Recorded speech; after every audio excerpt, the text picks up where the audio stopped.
definitely can't do that if you're trying to take care of a baby. That's true. I mean, So yeah. no, I don't believe raising minimum wage is the problem. No, I mean it's but one of the things that could help people out. But at the same time, too, people like you said, people do gotta understand though. If you do raise minimum wage, inflation is going to take place. Other business, consumer, goods, everything else is going to go up. It's not going to just stay the same.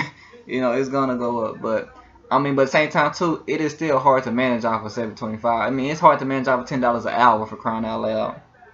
Depending on where you I live mean, at.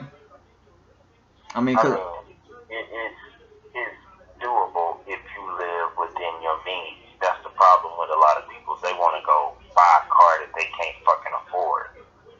true.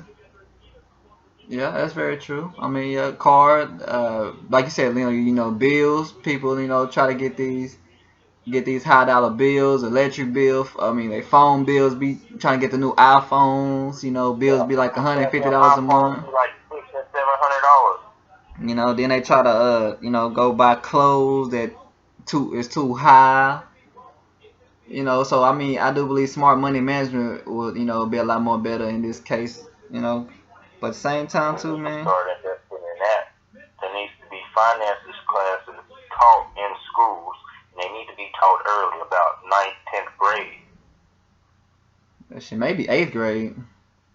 Yeah, maybe even 8th. Try Maybe to get eighth. them before they hit that high school. Yeah, you try to get them early, so they can learn a little bit about how to manage their money. I mean, cause yeah, that's definitely a big key. Managing your money and staying like you said, staying in your means, knowing what you can afford, what you can't, what you can and can't afford, and preparing for the future. See, a lot of people like to think for right now instead of for the Yeah, long run. I mean, I definitely agree. I definitely think that's a problem. A lot of people, And then we talking particularly in Lubbock, a lot of people have that bad in Lubbock, man. yeah. They They, trying to impress people they known their whole life.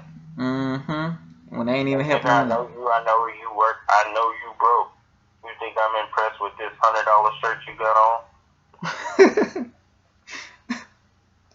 Yeah, first said, is that is definitely a problem, and then too that's why a lot then too a lot of people resort back to trying to sell drugs to make extra ends to try to live that life beyond the means, which is just terrible. And too at the same time too, I know you said though that they should invest into education, invest into trade, but at the same time too you gotta understand though, okay, school's not for everybody, trade school's not for everybody. Don't everybody don't want to go and do that.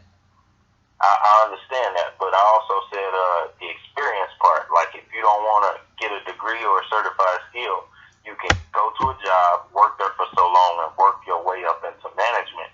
And from there, you will get more opportunity. Okay, yeah, but But then but prime example, you're looking at Nathaniel. He's been in the Bronx Steakhouse for 2 years. What has it done for him? that's not a good example, because Why is it Brian not a good Steakhouse example? is a small business, and all the management is Brian's kids and his granddaughter. So he can't move up there. But then too, but small businesses make up a lot of for jobs and a lot of employers. Yeah, but that shouldn't be the main source of income. Like, if Nathaniel was working, or Nathaniel had a family, and Nathaniel had a wife, his wife should be the one with the better job. Nathaniel should just be there for support. His little $8.65 an hour check should be there for support. Why would you say such a thing? Huh? I say, well, so wait, are you talking about for his family structure go? Are you saying that the woman should be the main provider? Is that what you're saying? I'm saying in this case, the woman should be the main survivor. Both of them shouldn't be trying to raise a family off minimum wage. And that's the problem. People start doing stuff too early. You need to wait till you're in a secure position. But then there's never a time when you're in a secure position, Kevin. I disagree with that. If you make enough money to live comfortably, then to me that's a secure position. But if you both are living off minimum wage, you're splitting the bills down the middle, only have a few $100s left over every month, that's not the best position. Like my mama. My mama is a prime example. Growing up through school, what did you ever, like, I had everything I wanted. Yeah, you did. You I did. love telling this story. Like, when the PlayStation 3 came out, I think it came out on like a Wednesday. I had remember. that whole that I remember your spoiled ass had it. I remember she provided well for you and and my your brothers mama, and sisters. like Sean was there, but he spent a lot of time in jail. I think he was in jail for like 2 years, and my mama provided by herself. Like, and she just worked. Like, she worked hard. She's worked for McDonald's like a total of over about 15 years. You know, she had times where she left and went to other companies, and she always came back to McDonald's. But as a prime example, you know, she this past year I think she made like 36,000. And while that's not a whole lot, that's enough to live comfortably. Okay, I agree with that. 36,000 is bonuses and everything. People just you gotta work hard. You gotta work hard to earn the money that you want to earn. People just want to be handed $15 a fucking hour like they deserve it. And I'm see, like, you don't have no education, no training. Why do you deserve $15 an hour? So yeah, and I definitely agree with that. See, that's one thing that a lot of black people in general, a lot of African Americans, they have that's what they have. They feel like that we are entitled and we are owed something. You know, we feel like everything should be handed to us and we shouldn't have to work for it. Which I disagree with that. Like you said, you have to put in work. Like you said, if raising minimum wage $12, everybody don't deserve $12 an hour. You don't work hard enough. You don't work hard enough. You don't put in time, then you get paid $12. You only be at the job for like 2-3 weeks, and then you quit. So not everybody deserves to get paid $12, $15 an hour. Like you said, you got to put in that work and time, effort, and build up. But then too, if you look at it though, when you start out early, man, like you say if you do lower your bills, all that good stuff, etc. But say you making, like you said, you making $8 an hour, and you willing to work hard and work your way up. But you still, once you go home, it's still hard for you to maintain. That makes it hard for people to want to continue to go to work. That makes it hard for people to want to try to move up in the company or try to keep going to this job every day when every time they get a check, they still struggling to pay their rent. They still can't put gas. They still having a hard time getting food. So that affects a person mental when they trying to work and move up because them checks not adding up to nothing.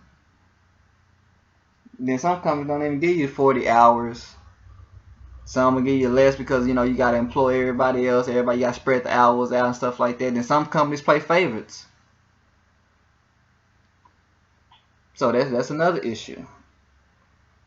But definitely working hard. You do got to work hard and be patient for a lot of things that come to you, man. Because everything is not definitely gonna get handed to you. Some companies do play favorites.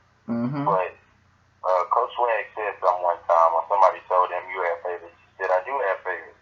I have my players that work hard, and I tend to favor them more. And it's the same thing in business. If you work hard and you make the company more business, you will be favored by your management or that owner, depending on what kind of business it is. Mm-hmm. I mean, yeah, that's no disagreement there. So why do you think a lot of people don't like to work hard? They feel like they ain't getting paid enough. So by paid enough, all right, so does that refer back to maybe raising minimum wage and that people work more harder? Or are you just saying people just don't feel like they're getting paid enough just because of what? Well, like me. Like when I take my time at Walmart and if somebody say something to me, I'll be like, man, I don't get paid enough for this.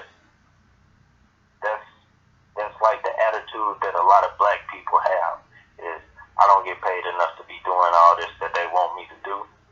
Mm-hmm. But you have to work hard in order for that to be seen and then for you to get the raise to be paid more. And if they see you slacking, their mindset is going to be, why does he deserve more pay when he's not working like he wants to be paid more? Very true. Well said. Very true. Because if you were a businessman and I did a half-ass job and Anthony was working his ass off, who you going to get a bigger raise to? Of course, the man who working his ass off. Yeah. It's reasonable. Okay, but then let's translate. Well, now what if we have a black and white issue here, though? Black and white, both men are working hard. Who's more likely to get the raise, the black or the white? Well,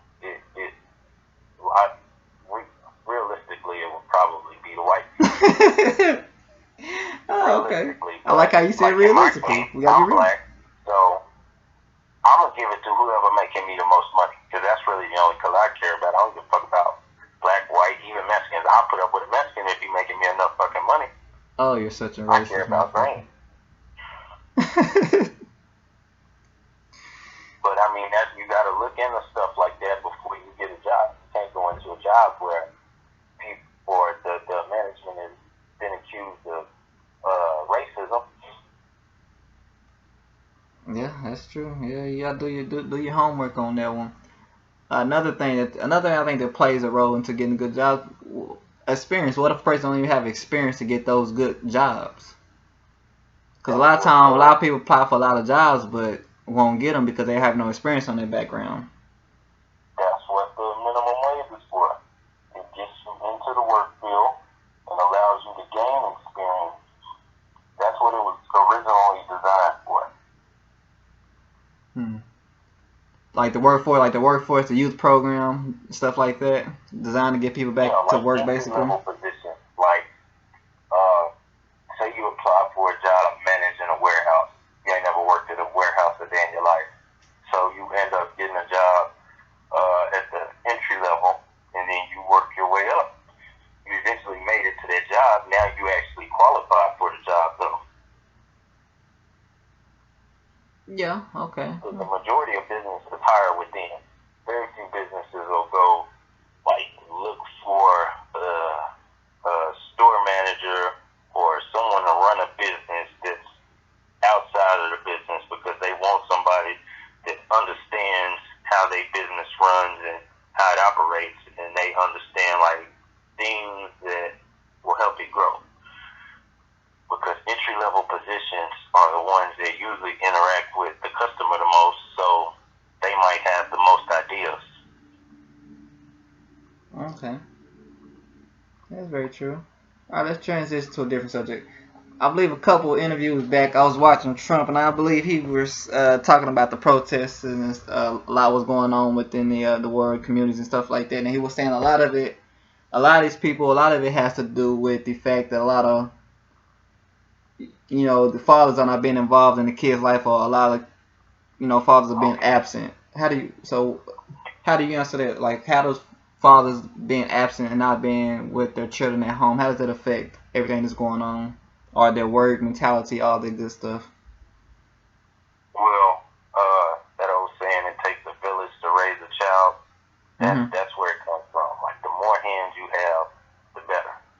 And in a single parent household, the single parent has to do everything that two parents would usually have to do. So, there are gonna be times when parents at work and the child is at home, and they do something wrong, and you're not there to correct it, and as a result, it turns into a bad habit.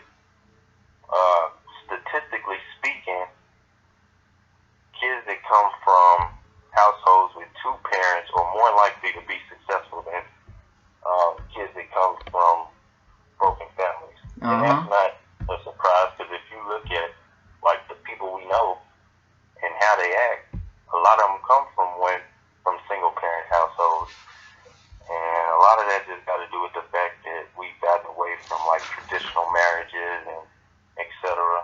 And people just having babies with whoever. Girls having 2 and 3 baby daddies, and dudes having 4 and 5 baby mamas.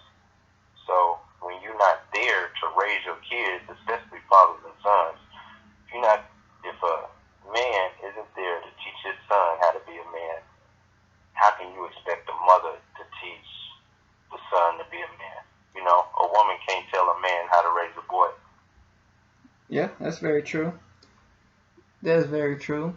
At the same time too, okay, but even still, okay, say you do have the father in the household, you do have you have a father and a mother, and you have them there.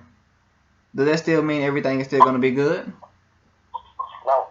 And the example I like to use is every single person that smokes cigarettes won't get cancer. But if you smoke cigarettes, you're more likely to get cancer.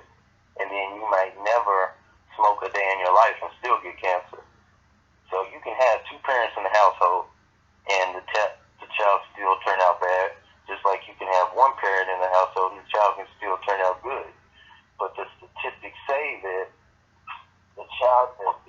families in a two-parent household is more likely to be more successful. So me, being the man I am with the mindset that I have, I want to give my child the best chance at being successful as I can, and the way that I would do that is to raise him in a traditional household.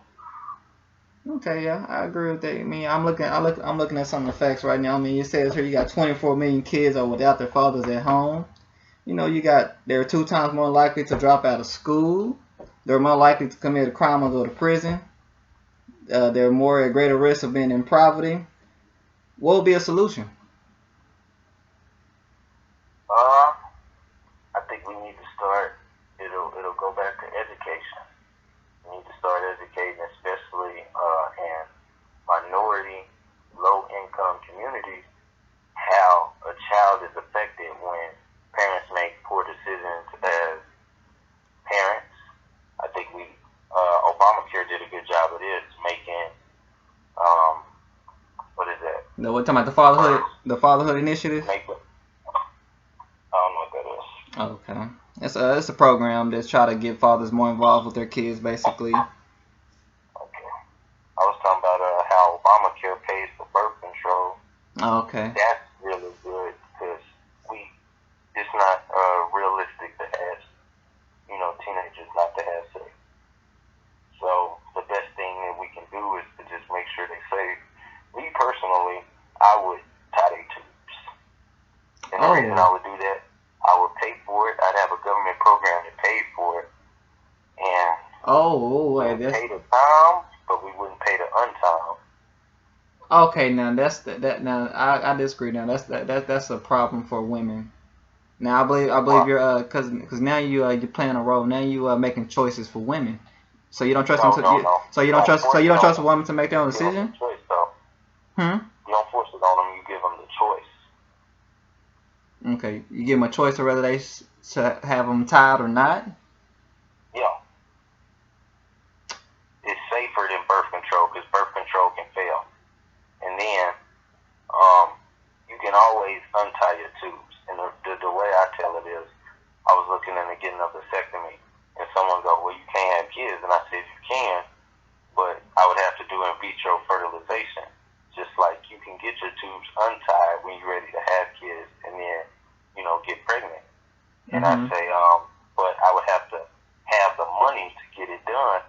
If I don't have the money to get the surgery done, chances are I don't have the money to provide an adequate life for that child.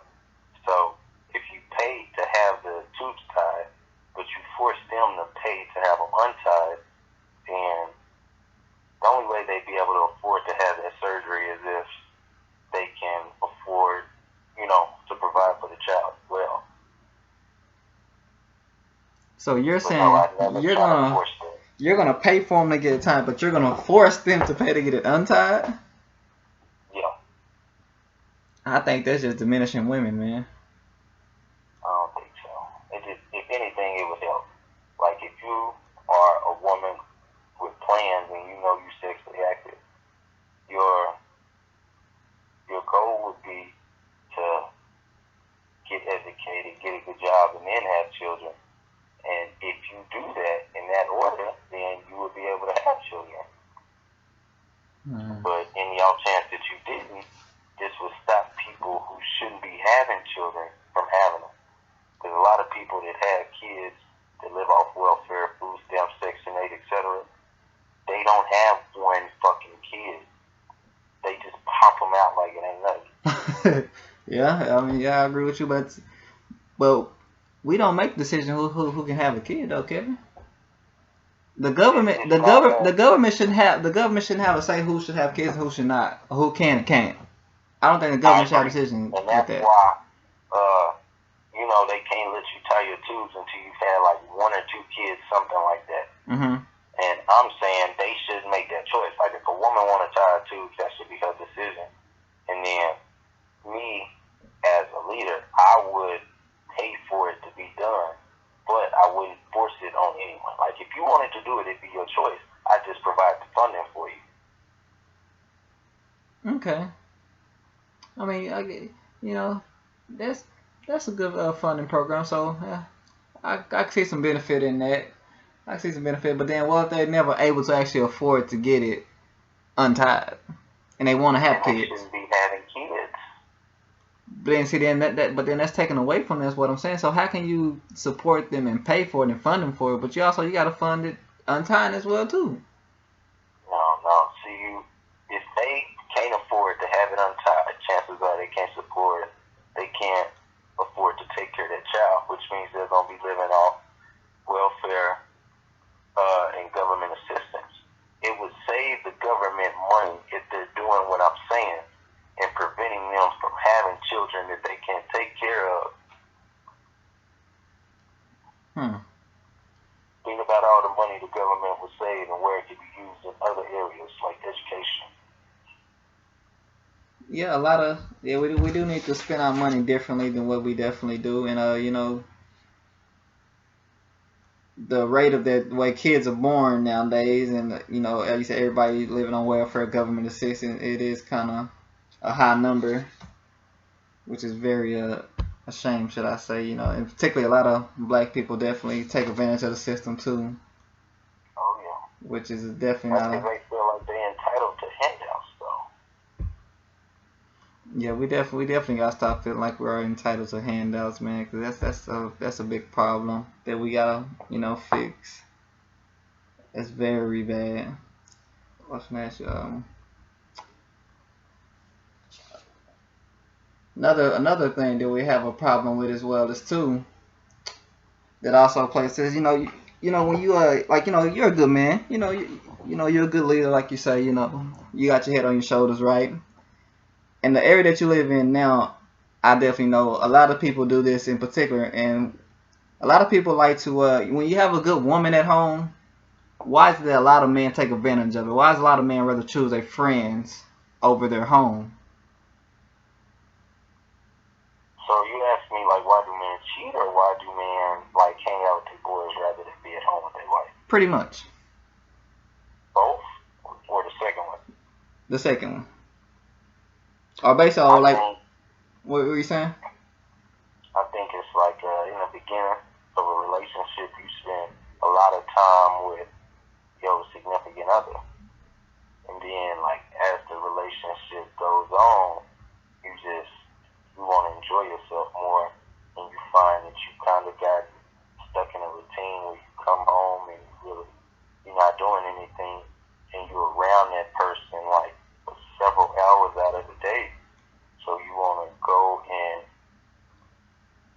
just be with other people. Like Senecal, with the cubicles, they did a study and they found that people in cubicles are more likely to get up and go walk around and take bathroom breaks, take water breaks, etc.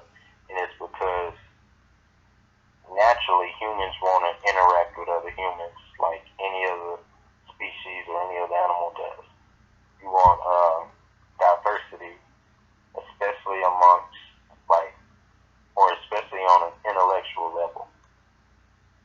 Yeah, okay. That's fair to say. Networking is fine. That's not a problem. But my issue with what I'm saying is more of, okay, that's fine. You've been with someone for so long. You see them hours throughout the day. It's the same kind of routine. But when it comes to a point where you're spending more time with your friends than at home, and now your wife or your girlfriend or whatever is questioning you more of like, you always with them. Are you with them? Or are you really with me?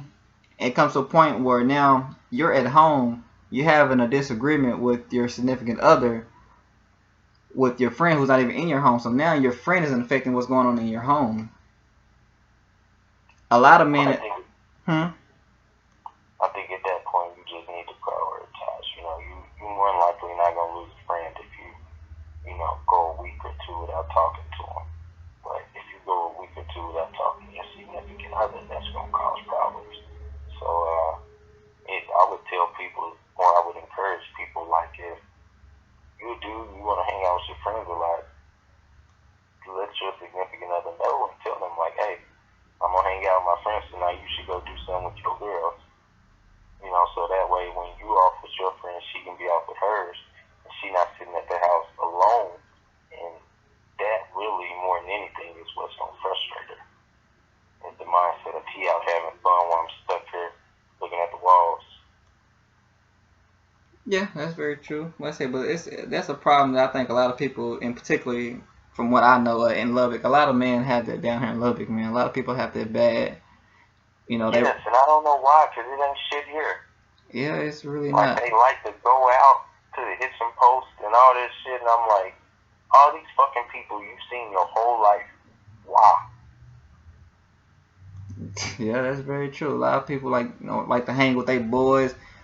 The night they go out to the club that night, they wake up in the morning with them again, do it all over again. When you got a woman and a family at home, but you continuously doing that same thing, I think that's a big problem that we as men we got we got to fix that. We can't keep doing that, man. It's not a way to prosper. It's not a way to grow. It's not a way to raise your kid. We need more role models. And I think a lot of it has to do with the fact that I'm just being intellectually immature. As you get older, you really don't want to do that as much. But if you think about college students and the people we talking about, they were really like our age. And whereas if you're a college student, you're gonna go out and you're gonna party, etc. It's natural to just wanna experience life at this age, and a lot of people just trying to do the family thing too early.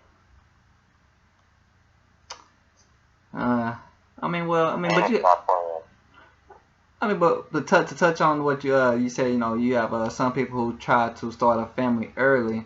I don't think that's necessarily a problem to start a family too early. I mean, it would depend. Like if they like you describing, and that really that's a sign that you don't want to settle down yet. You still want to run with your boys. You still want to be out and partying instead of being at home taking care of your family. That's a level of immaturity. Just showing that you weren't ready to start that family. So it'll differ from person to person because some people are more mature than others. Yeah, well said, young man. That's very true. Some people are definitely more mature than others. You got a lot of people who are in their late 20s, 30s, kind of close, still haven't got it all figured out. Versus you got someone like yourself who seems to kind of got a good grip on life, a good understanding on life. But doesn't that just frustrate you though when you see someone a lot older than what you are and just act the way that they act and carry themselves the way that they do? And it really frustrates me, and not only that, particularly for our black people, man. Cause we already know the stereotypes of black people. We know the statistics, and we just continue to live up to that kind of hype. It just frustrates me. It's a terrible thing. Like, may he rest in peace. Shawty Lo. You heard about him passing away. Who? Shawty Lo, the hip hop artist Shawty Lo. I don't know who that is. Shawty Lo, from D4L, man, came out with Laffy Taffy now, man. You remember Shawty Lo? Okay. Huh? Well, it's been a while. I'm trying to think. I can't think of the hit record that he had off the top of my head right now. But but he's black, and he goes to a lot of strip clubs. And at his funeral, they took him to a strip club. I mean, it's funny, but it's not funny, man. I mean, huh? Ghetto as fuck. And I said, may he rest in peace, but it just ticked me off. I'm like, come on, man. We already got a problem going on. You watch a lot of these TV shows, a lot of these movies, and how they portray black people. And you go get buried in a strip club. I mean, you have your funeral at a strip club.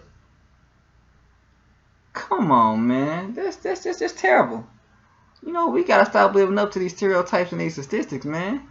Go, be more businessmen, more lawyers. We need more lawyers, man. We need more doctors.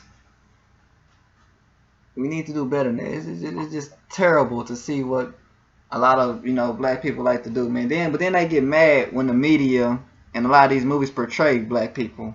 But but y'all carry yourself that way.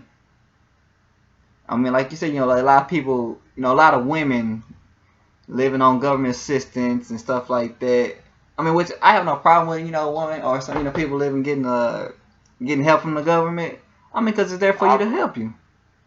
You say what? I do. It depends on what you mean. Well, See, the only problem that I have with it, if you're taking advantage of it, but if you truly need it, I have no problem with that. No, you shouldn't need it.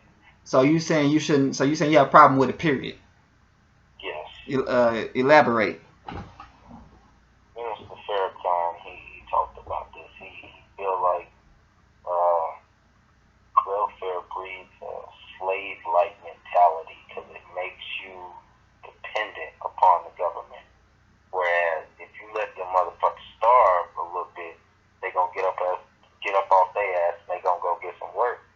And that's like an incentive encouraging them to work more.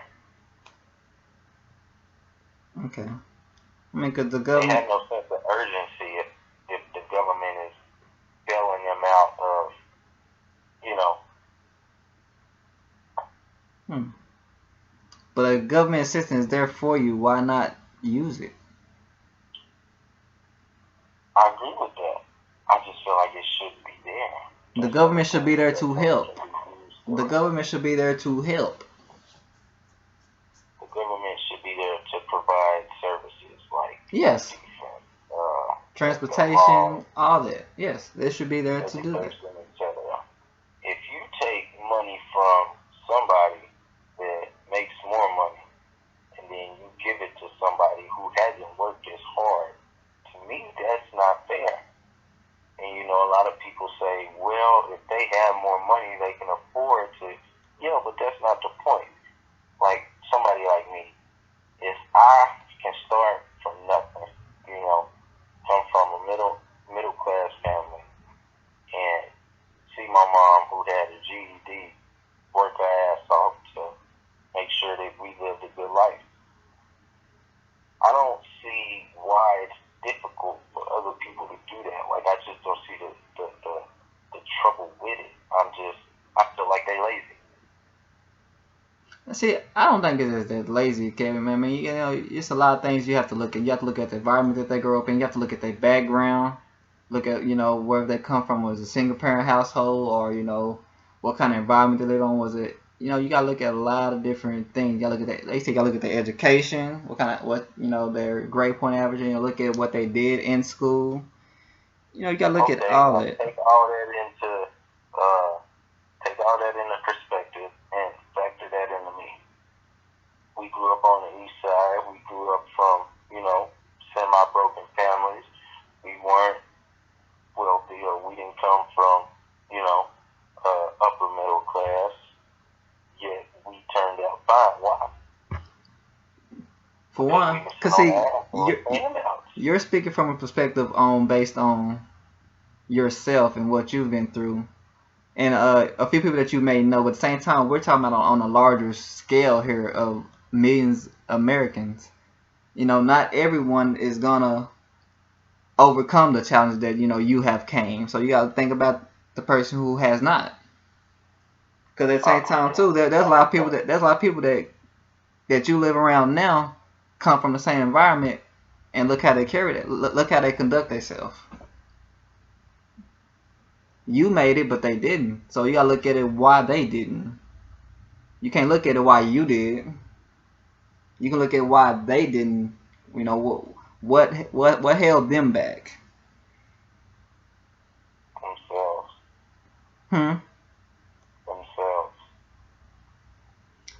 Yeah, it'd be themselves. And do you feel any urgency to maybe help those people? Not them. Maybe their kids, etc. Like, this is how I feel about it. I'm not gonna help grown people once I'm rich, because Steve Jobs said, "If you come into this world broke, that's not your fault. But if you leave this world broke, that is." In America, there's a system set up to where the poorest person in the country can become the richest if he works hard enough.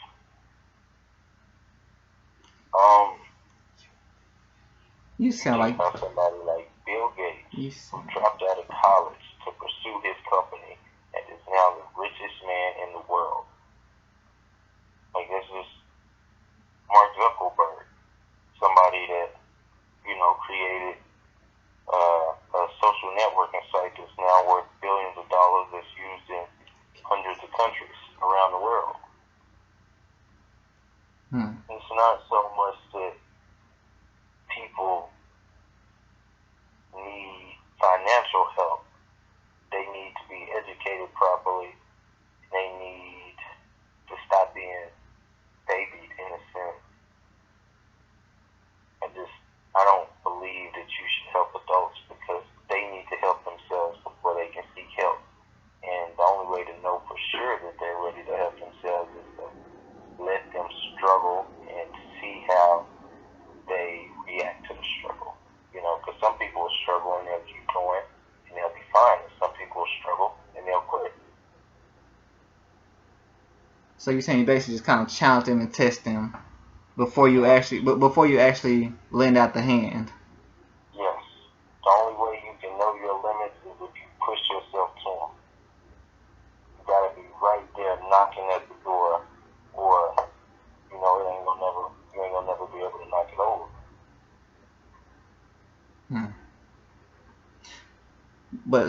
But you still will provide.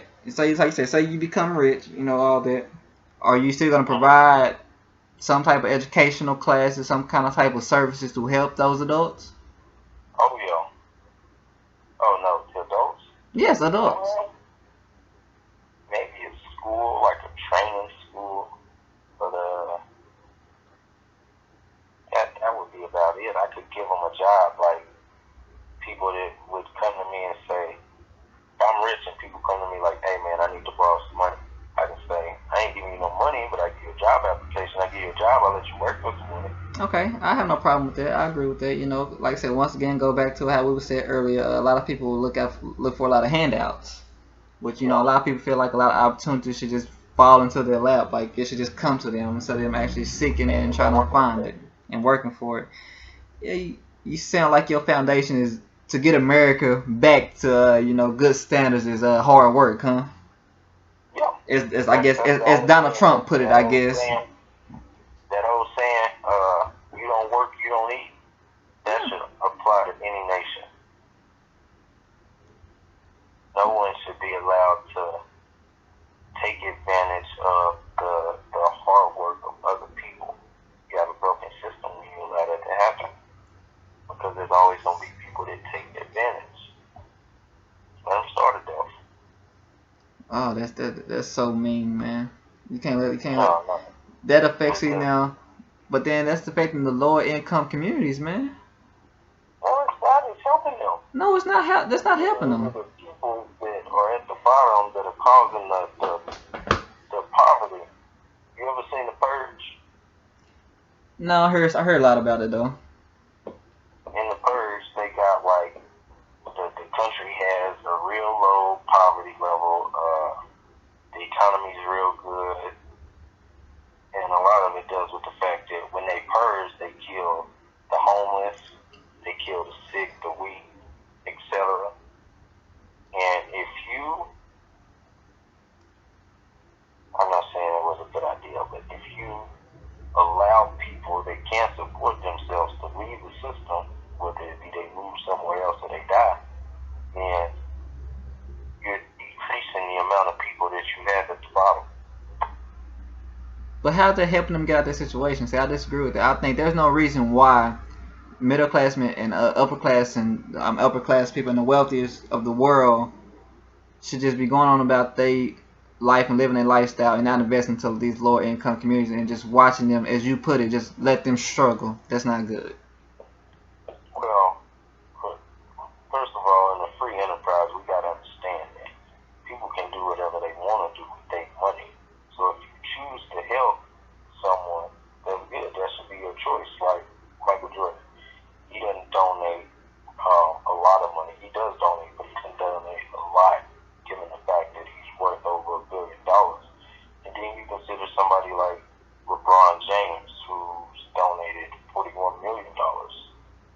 You know, so it differs from person to person. Some people don't feel like they should give away their hard-earned money. I mean, but I believe there's some things called corporate social responsibility. Which, I mean, I believe that means everybody that has a business or whatever has a responsibility to give back to the communities.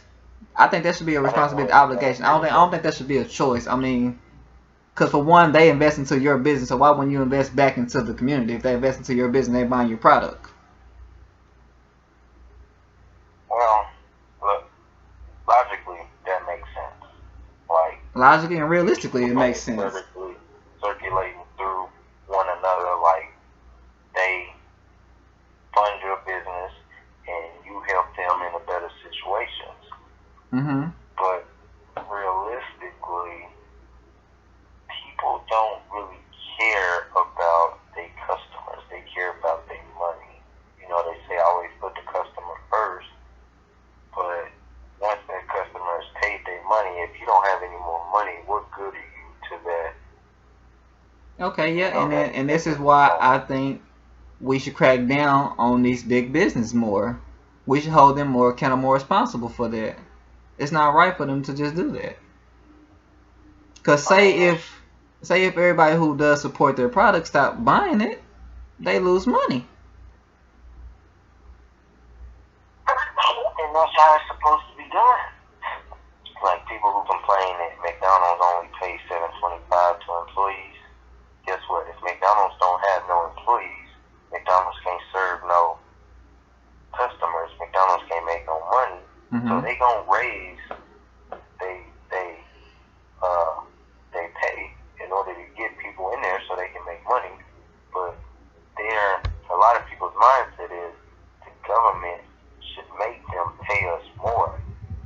And that doesn't work because it would apply to all businesses, and why a lot of businesses, or not a lot, but why some multi-billion-dollar companies can afford that. You got to take into consideration the fact that more people are employed by small businesses than anything else in the U.S. And a lot of small businesses can afford that, and that will cause their company to collapse, and then that would make them lose jobs.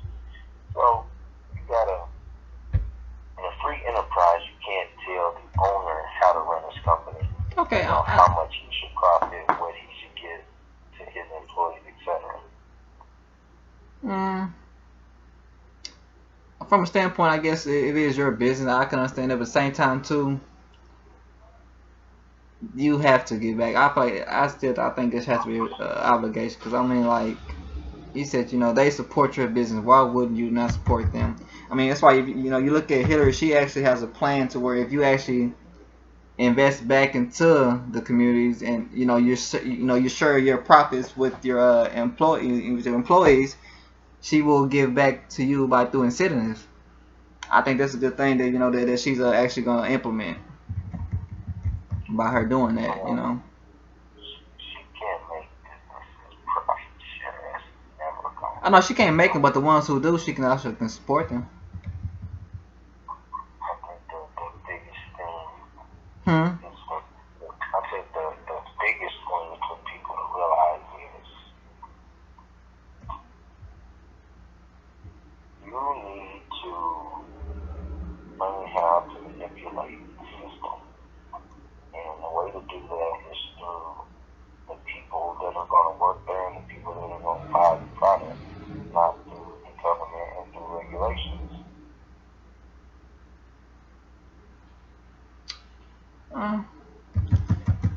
I can understand that from a standpoint. I say because a lot of people don't have that education, that knowledge of how business actually works, and like you said, free enterprise. A lot of people don't understand it.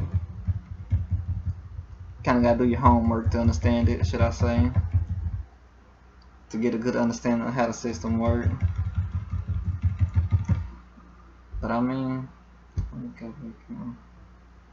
crazy that you called me because I had plans on talking to you.